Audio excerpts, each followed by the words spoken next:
Did you know that abortion can be very traumatic? Stay tuned.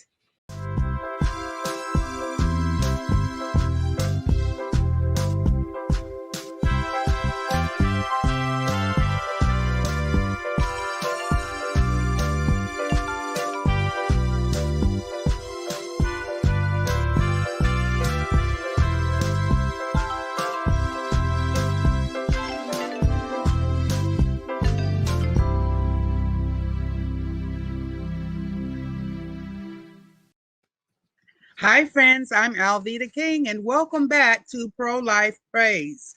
This particular background might remind you of some of our earlier days with Pro-Life Praise. We started right in 2020 when the COVID-19 hit. And at that time, sometimes I would record outside just to have a little peace and connect with God and all of that. So I'm outside this on this particular time with nature and with God and with you. I'm talking about a very sensitive subject, abortion trauma. And I think it's going to be very important for you to stay tuned at this time. And many people will say, well, abortion is just not bad. It doesn't hurt as bad as pulling a tooth and all of that. That's certainly not true. And abortion can have long-term lasting effects. I have called in a very good friend of mine, Dr. Theresa Burke, who is also an expert on trauma. And I'm going to have her talk to you about her mission, her ministry, and then we'll get a little more into actually the trauma of abortion. But first, I just like for you to meet Dr. Burke, because interestingly enough, when I came to work at Priests for Life, and it's been 16 years ago actually, and I needed some abortion healing myself. I went through Rachel's Vineyard, where Theresa founding that for healing for men and women who have been impacted by the trauma of abortion. And Theresa counseled me and helped me with some intimacy issues. Also, my intimacy with God, because I had withdrawn from God. And so that is a little bit about my relationship with Dr. Theresa Burke. However, I'm going to have her speak to you candidly and professionally today about abortion trauma. But first, let's meet Dr. Theresa. Come on in, Theresa. Hello. Hi, Alveda. It's so good to see you. Good to see you too. We've been through a lot together in our pro-life work, and certainly for the healing that you've experienced has enabled you to really not only be closer to God, but then to be the evangelist that you are so many years later. And you're a gift to everybody, Alveda. Thank you. Well, thank you so much. Actually, I'd like for you to talk a little bit first about yourself, your ministry. You and your husband, Kevin Burke, who's also an author and does a lot for healing for men specifically, but abortion healing. Just talk to us a few minutes, Theresa, about how you came to be the founder of Rachel's Vineyard. Well, I was actually in graduate school working on a master's degree before I got a PhD. And one of my first internships was to lead a support group for women with eating disorders. And the subject of abortion came up in that group. And it was like a bomb going off as I saw all the traumatic responses of fight or flight, fear, freeze. One woman even ran out of the room and slammed the door because she couldn't tolerate the feelings that just that word was bringing up.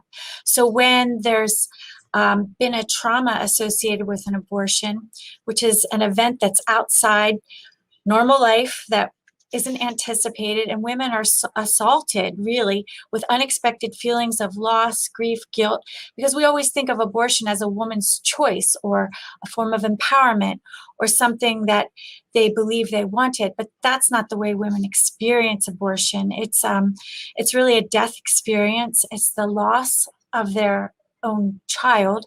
And so there's a trauma associated with their maternal identity, and it's outside the normal range of everyday experiences. So being witness to that, having the invasion go into your body, the violence, and there's a psychological boundary that's broken, a violation of a woman's nurturing and desire to protect the life of her child, which is kind of instinctual. Even all the animals have it, and we as humans certainly have it.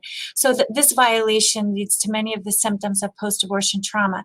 At the time, I never learned about this in graduate school, but I saw it in my group. I went to my supervisor, who was a psychiatrist. I said, this is what happened in the group. And he leaned in and he said, I had no business prying into people's abortions. He said it was a personal, private thing, and I wasn't supposed to bring it up in the group. And I said, but I didn't bring it up. Debbie brought it up. She's having nightmares and flashbacks. I think she has post-traumatic stress disorder. And he said that was a psychotic reaction caused by her medication, and on no certain terms was I to bring it up.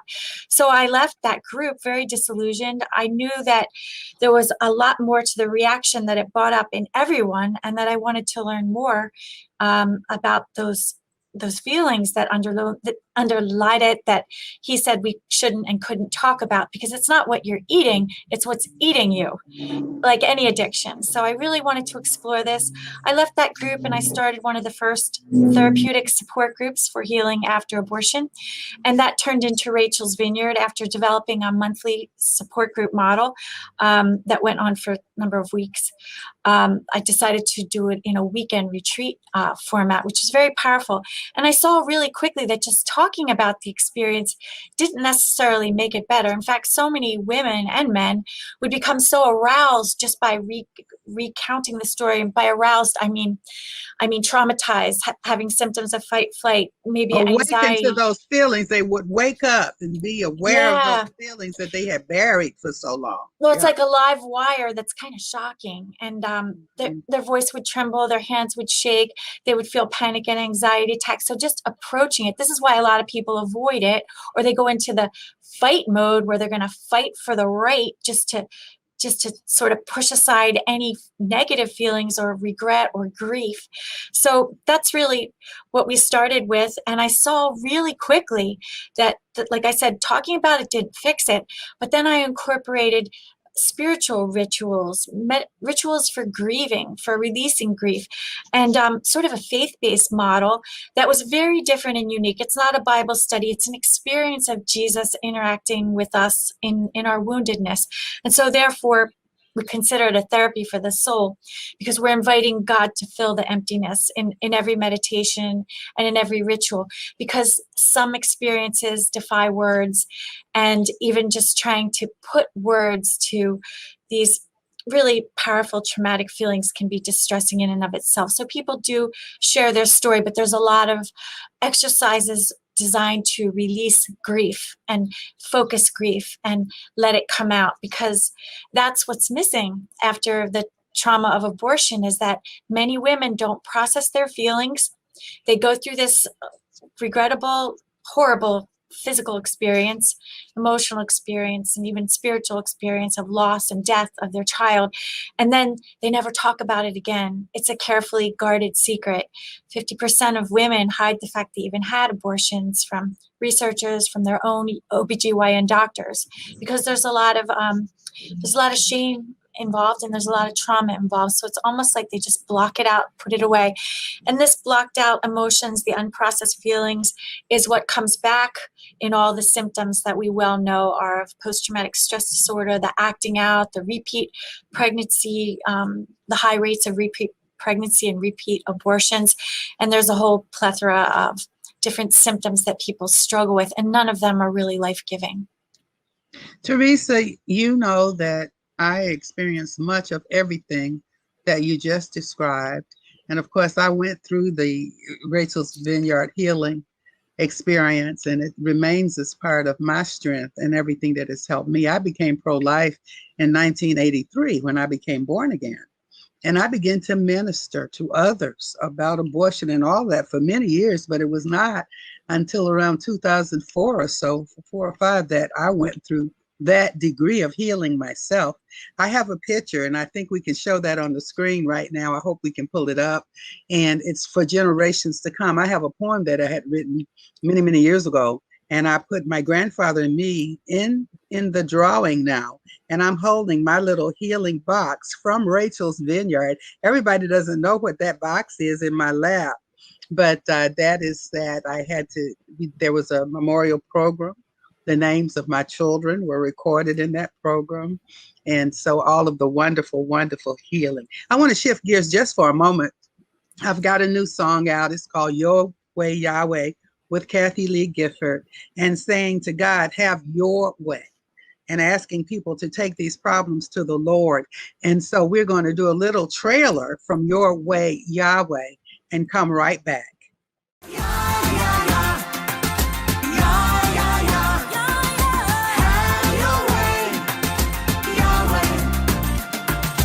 I have a philosophy, overcome evil with good. That's in the Bible. Don't be overcome by evil, but overcome evil with good.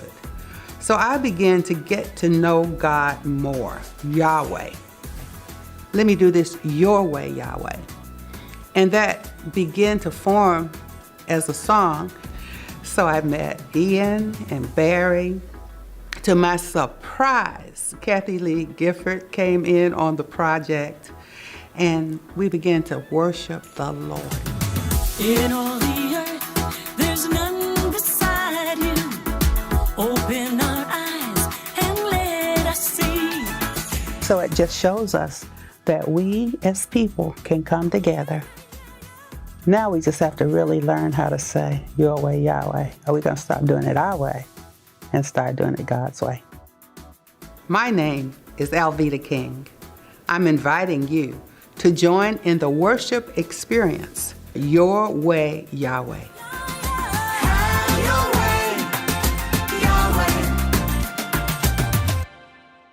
Wow. So, all of us, Theresa, really just need to turn to God for the healing. And you are very good with that in the way that you present the issues and the healings. Now, sometimes you have celebrities who are in the news who have experienced abortion as well.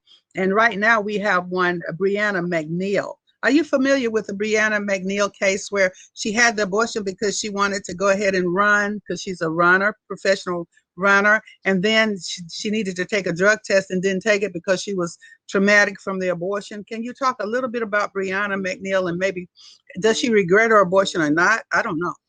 This is a tremendously tragic story because she's an Olympic hopeful and was preparing for the Olympics. This is a lifetime of practice and work and dedication. And in the middle of all that, it was actually in January of 2020, she had an abortion so that it wouldn't interfere with her performance in the upcoming Olympics, which sadly and tragically were canceled because of all the COVID pandemic. So here she lost her child. Then she lost her opportunity to compete in the Olympics. And because she missed a drug test for the steroids and the things that are illegal and for athletes, they do periodic testing, and she missed that date. And then she was forced to disclose this very private, personal secret. I said many women keep it a secret. It's the last thing they would want is for the whole world to know, but she had to defend herself as to why she didn't show up for the drug testing. And they were probably assuming that she was guilty of taking drugs, but she wasn't.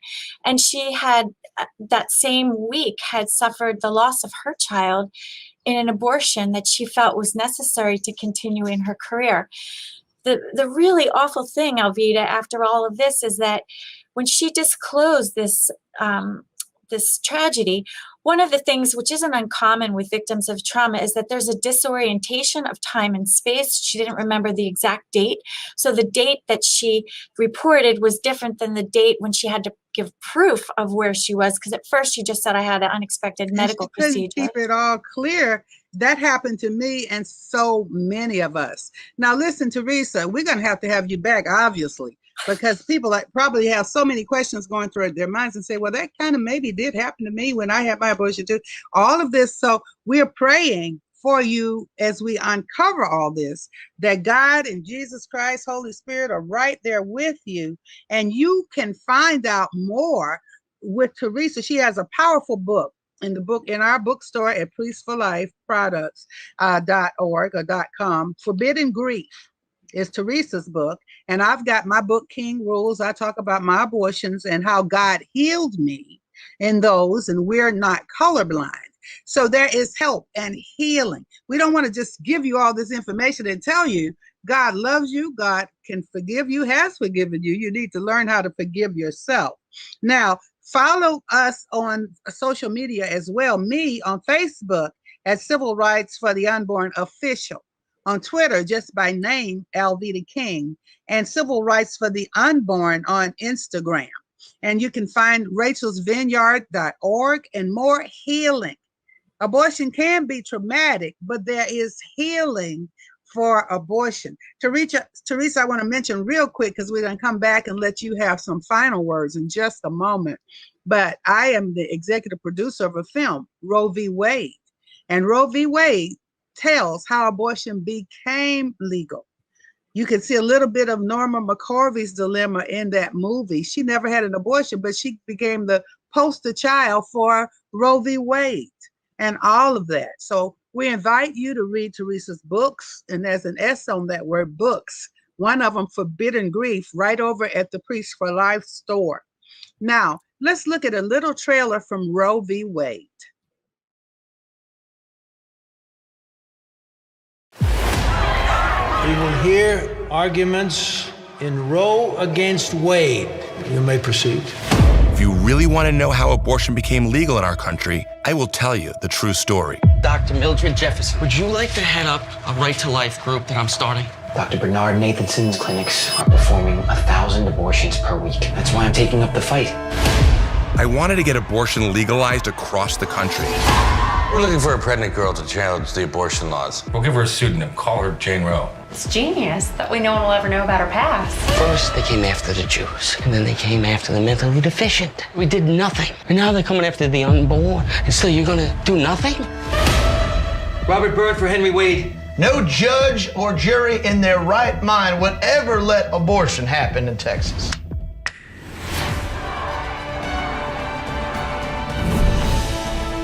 You've been watching too much TV. This case has nothing to do with women's rights. It's God's duty to forgive. It's ours to rule the law. You're changing your vote because your family found out. Or was it the media? If we don't sort this out, fur will fly today. You are trying to control us, Warren, old buddy. That is completely unethical. In the matter of Roe v. Wade, I want the case re-argued. Faith in God, respect for his law. That law being? Human law. We got the majority. We're gonna win. Perhaps this is beyond the authority of the Supreme Court. We are the law of the land. These girls should not be put through the pregnancy and should be entitled to an abortion. God, forgive me, what have I done? The true silent minority. Who is speaking for these children?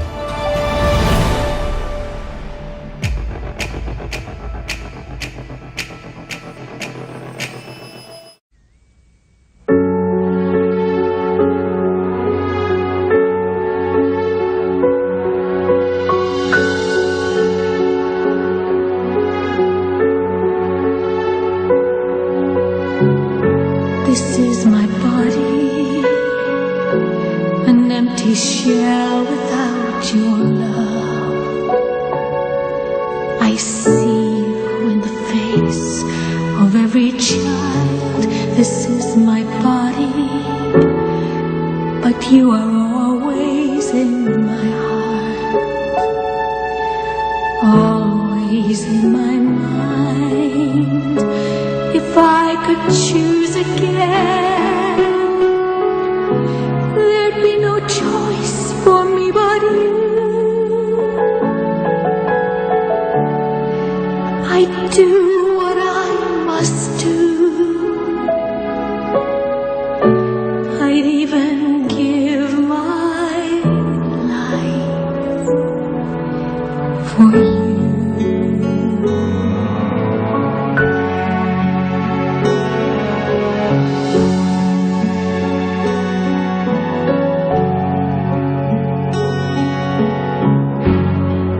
This is my body.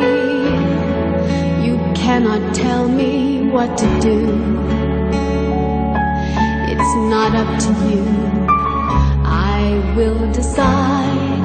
This is my body, and I alone will choose. If this life within me lives or dies, this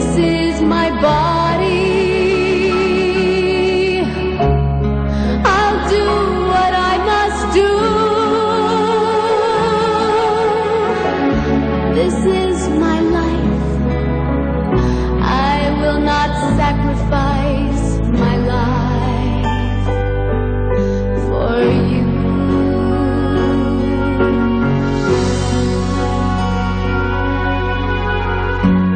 This is my body given up for you,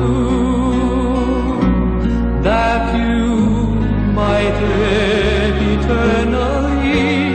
This is my body, let thy will be done, not mine. Broken as the bread, crushed as the wine. This is my body. I do what I must do. I give my life a sacrifice of love for you. This is my body given up for you. I have the right to choose. I have so much to lose. Don't tell me what to do. This is my body, that thy will be done, not mine. If I could choose again, there'd be no choice for me but you. I don't know you. I'll never hold you. You're always there, awake or in my dream. I give my life. This is my life. I cannot sacrifice my life. I would do anything for you. I can see no other way. The choice is me or you. Father, forgive them, they know not what they do. How can I forgive myself for what I've done to you? My wounds have set you free. Do this in remembrance of me.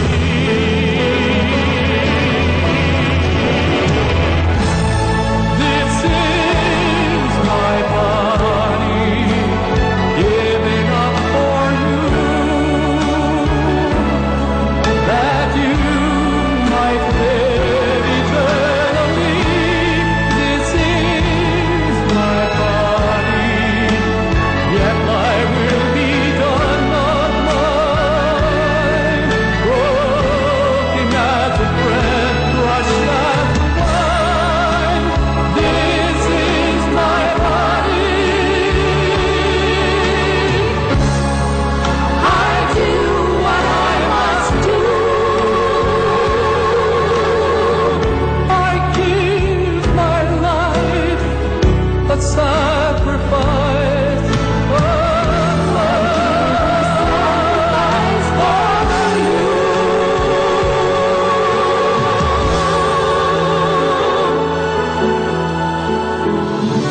I give my life. I'll give my life a sacrifice. a sacrifice of love for you.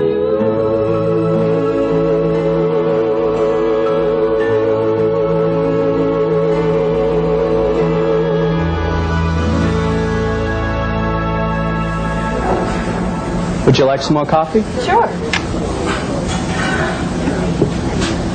Hope you enjoy the show. Thanks. I know I will. This is